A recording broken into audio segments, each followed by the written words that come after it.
you. I'll work out the rest, but far away. Secretary Moriarty, I was very pleased to see in your opening statement where you say we are committed to prioritising the acquisition of key capabilities to bolster our deterrence, grow our sovereign defence industrial base and strengthen international partnerships.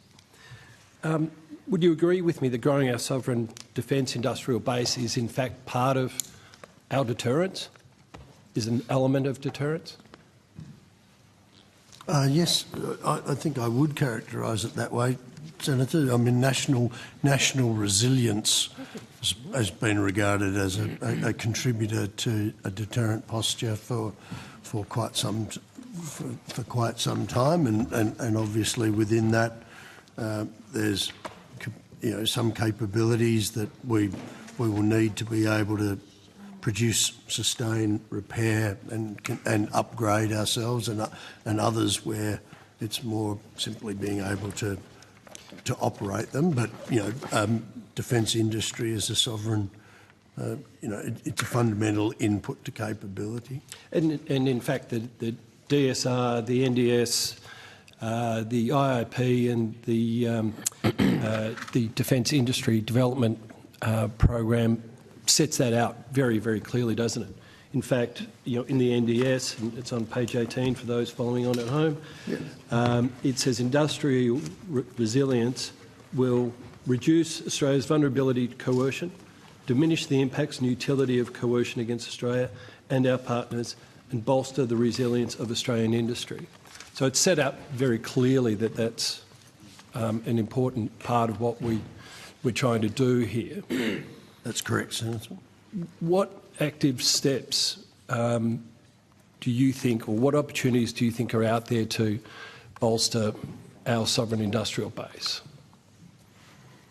Well, some of that, and I'll ask Mr. Deeble to talk to the particulars that he is tackling within the Capability Acquisition and Sustainment Group, but also the National Defence Strategy and the work that we're doing with the integrated investment plan, the engagement that we're having with the private sector on what those priorities are, and some of it was put out in the public IIP, but we're also having classified briefings with Australian defence industry about the opportunities in the years ahead, and we're also providing advice to Australian defence industry where the government has taken tough decisions to de-scope or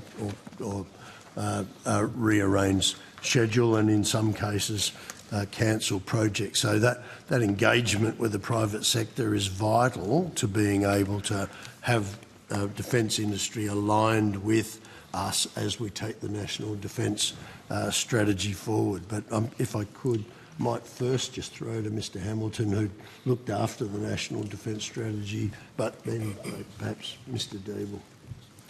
Certainly. Good morning, Senators. Tom Hamilton, Deputy Secretary, Defence Strategic Review Implementation. The Secretary's characterised it quite well, Senator, and you've alluded to it in framing your question, that the NDS, the National Defence Strategy, is very clear that a sovereign defence industrial base is vital for developing the higher levels of military capability and preparedness and self-reliance that we are looking for from defence. Importantly, it also accelerates innovation and capability delivery. I think it is important to put on the record, though, that the view of the government is that a sovereign industrial base is not one that's characterised by complete self-reliance, but it's underpinned by an industrial capability that can, if required, effectively leverage international defence industry as well to deliver the defence capabilities that we need in defence in the timeframes that we require.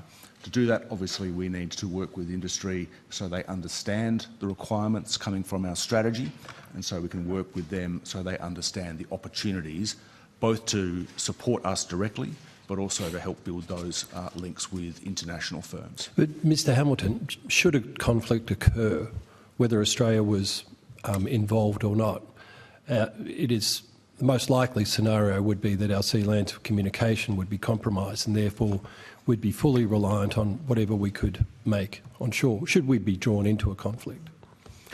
I think, Senator, the way I'd respond to that is that the government strategy recognises the importance of those sea lines of communication and the importance of maintaining them. And so do you think our industrial base should only grow to support defence and the ADF? Senator, I think it's fundamentally in the interest of the Australian economy that we've got a very vibrant and strong industrial base more generally that supports both defence, supports other elements of statecraft, but also helps grow the economy, and that's absolutely vital for defence. So and the DSR talks about taking a whole of government approach.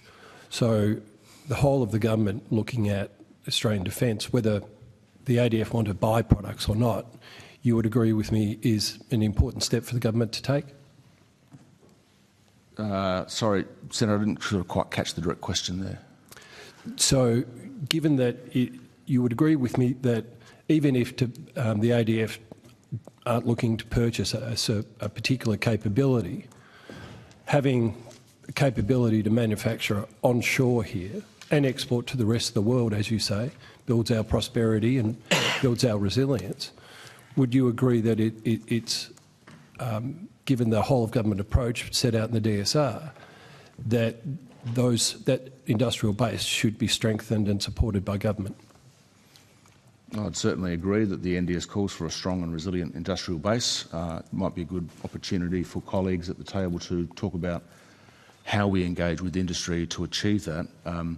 But fundamentally, from a defence strategy perspective, we need industry to support our needs as identified by the government. Yes, Senator Chris Deeble, Deputy Secretary of Mr. CASG. As a result of the DIDS being the Defence Industry Development Strategy being published in February of this year, I've taken responsibility for domestic industry policy, but I still work very closely with Mr Jeffrey as we look at international as well as the domestic linkage. The DIDS is effectively set up to be able to articulate the strategy that we're going to go and support to be able to build that more resilient base. In particular, I'd refer you to the 7 annexes to the Defence Industry Development Strategy, which effectively take from the National Defence Strategy, which then drives the projects and programs of work we undertake in the Defence Integrated Investment Plan. Mr. The DIDS aims to join that together. I'm glad you took us there because that's where I was going next. And those specific priorities are set out in the annex of the Defence Industry Development Program. One of the key ones is manufacture selected guided weapons commencing with assembly of imported sections and components. Manufacture expanded types and or increased quantities of non-guided munitions. Uplift of industry for guided weapons and explosive ordnance technologies. So that's one of the key priorities that you've been given to develop as an industry. Yes, Senator. Is that correct? Yes, Senator, it is, but I would refer you to Air Marshal Leon Phillips, who has responsibility for that sovereign defence industry priority. Senator Van, good afternoon. Good to see you again. Marshal Leon Phillips, Chief of Guided Weapons and Explosive Ordnance. Yes, that is true. One of the sovereign defence industry priorities, number 4, is for the domestic manufacturing and more resiliency around guided weapons and explosive ordnance. And then recently the National Defence Strategy allocated $16 to $21 billion as an uplift of funding to look at improving our war stock holdings, our domestic manufacturing, and then many of the other important enablers such as T&E, storage and distribution, training and education and the like, to ensure that we are in fact more resilient like you have mentioned. And so it's fair to say then that building that capability, and the budget that's been put behind it by the government means that it's really in Australia's national interest to be able to have that sovereign capability to be able to build munitions, particularly missiles and rockets, onshore here in Australia. So we've been clear in that in our strategy, as outlined in SDIP number 4, that we are taking a crawl, walk, run approach, particularly in relation to guided missiles. In terms of explosive ordnance, we are blessed with the Benalla and Mulwala factories that do a level of production of energetics in this country, as well as filling some small calibre rounds. We are looking at the potential to expand that, particularly in relation to 155mm rounds. And last year at the OSMIN talks, again, we agreed with the US government to do more work in that space. In terms of guided weapons, we are coming off a lower base. That is a complicated and very complex technology set. It is rocket science, developing guided weapons and missiles, complex sensors, complex seekers. But if we could acquire that intellectual property and run more than a single line of effort, wouldn't you think it's better? Wouldn't you think it would accelerate our sovereign capability if you could run a second line of effort rather than just a single line of effort? So, surely, given the expectations in the DSR that we have no warning time, surely multiple lines of effort are in Australia's national interest, and being able to manufacture rockets and missiles and other munitions shouldn't just be a single line of effort. So, Senator Van, you're right, the DSR did require me to come back and present options to government in Q2 2024. We're finalising that submission now. It does have a range of options and lines of effort for government to consider along the broad lines that you're suggesting. Just some other important factors at play that ultimately all of this about developing our, our Australian industry importantly must lead to capability in the hands of the warfighter. So we are focused... Or exports. We established that before. All right. I need to move the call around.